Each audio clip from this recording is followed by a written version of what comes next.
can cover that up. Hi, how are you doing?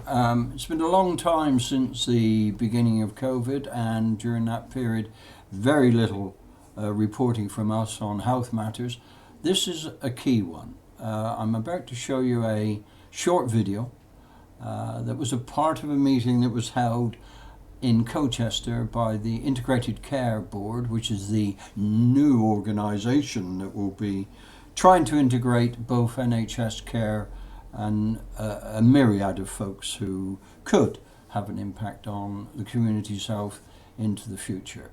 The bit that I'm pulling out is part of a bit of a rebuttal by Nick Hume, who is the CEO of Ipswich and Colchester Hospital.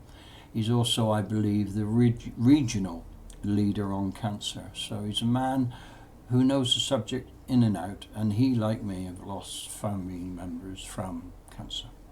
So have a look what he's got to say. Really very similar comments, sorry. Very similar comments to what I've said. I was looking particularly at the cancer risk. And it's interesting that the cancer risk strategically is failing the constitutional standard required by the Department of Health. I get that, but actually missing 62 days increases mortality in colorectal, urology, breast and head and neck, and we know that. Now it's in there, and actually the cancer risk for the system is late diagnosis. It trumps any of this. 62 days, 31 days, 2 weeks, whatever. Late diagnosis is the biggest risk, and why we've got one of the worst outcomes in Europe. Should declare interest. I chair the Cancer Alliance for the region. But surely that's the risk to the ICB, to the ICP, and to our population.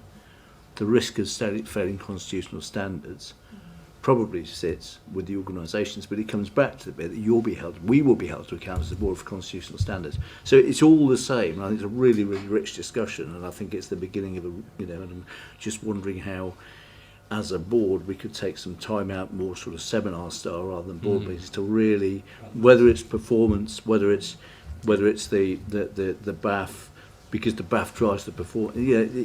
So I think it's a really good conversation, but the risk to our population is late diagnosis.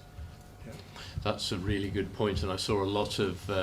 Well, hopefully you found that particular video very informative, as really the key point I think Nick was making was you can have as many key indicators, performance indicators as you want.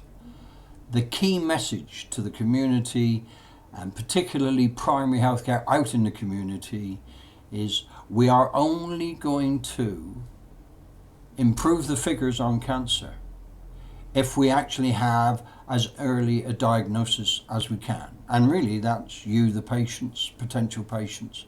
If there is something that's indicating you may have a problem, get to the surgery as speedily as you can, because the sooner it's diagnosed, the greater chance the clinicians have of curing the problem, extending your life, giving you a better quality of life.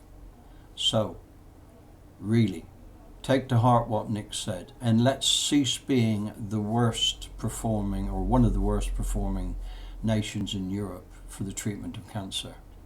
Check everything, get to the surgery, get fixed. Thank you very much. It's in there, and actually the cancer risk for the system is late diagnosis. It's in there, and actually the cancer risk for the system is late diagnosis.